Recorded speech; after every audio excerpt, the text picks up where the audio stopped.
รถอุดร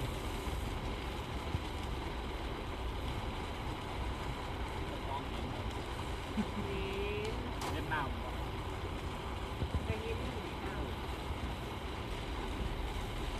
รถย่างรถแดงก็มันเห็นน้ำปู กระตักไว้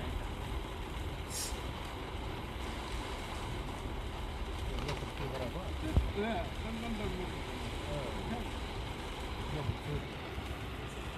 งับมันโล่งจังหน่อย ดูสิเห็นน้ำรถกัน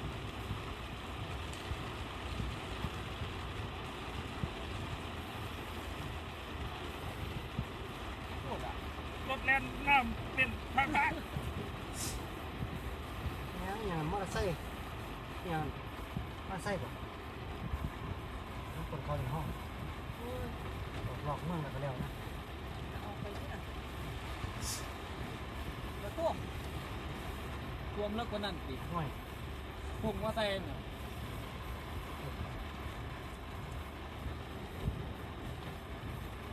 อกไปด้วยนี่ออก หักปวดแขนก็เอามือต้องค้ำยื่นไปหน้ามือตั้งไว้แง้มถึงเลี้ยงหน่อยอย่างนี้เนี่ยจะท้ายเอาทะเบียนรถขึ้นไปไหน ออกไป ครับ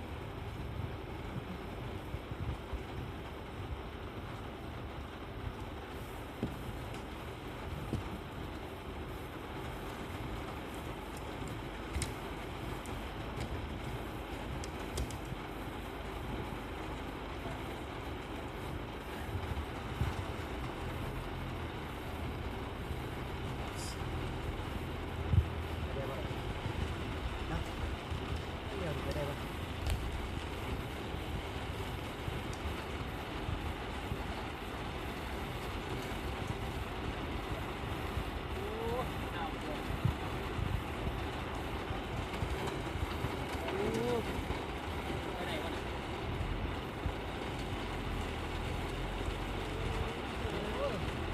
เรียนทางดีๆเรียนทางไหนมาเรียนทางไหนมาเรียน ออกขึ้นออกไปคุณออกไปซอยเขาบอกลูกออกไปซอยพวกกัน น้ำก็ได้ร้านที่เราได้หมด โอ้โหเดี๋ยว ออกไปซอยพวกกันเลยคู่เรา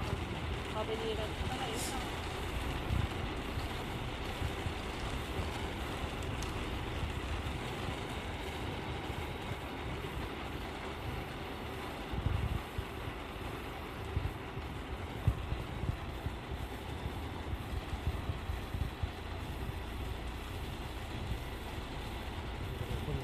คนนี้ก็งานดินเนี่ยเนาะมาเขาอยู่ออกที่ได้ก็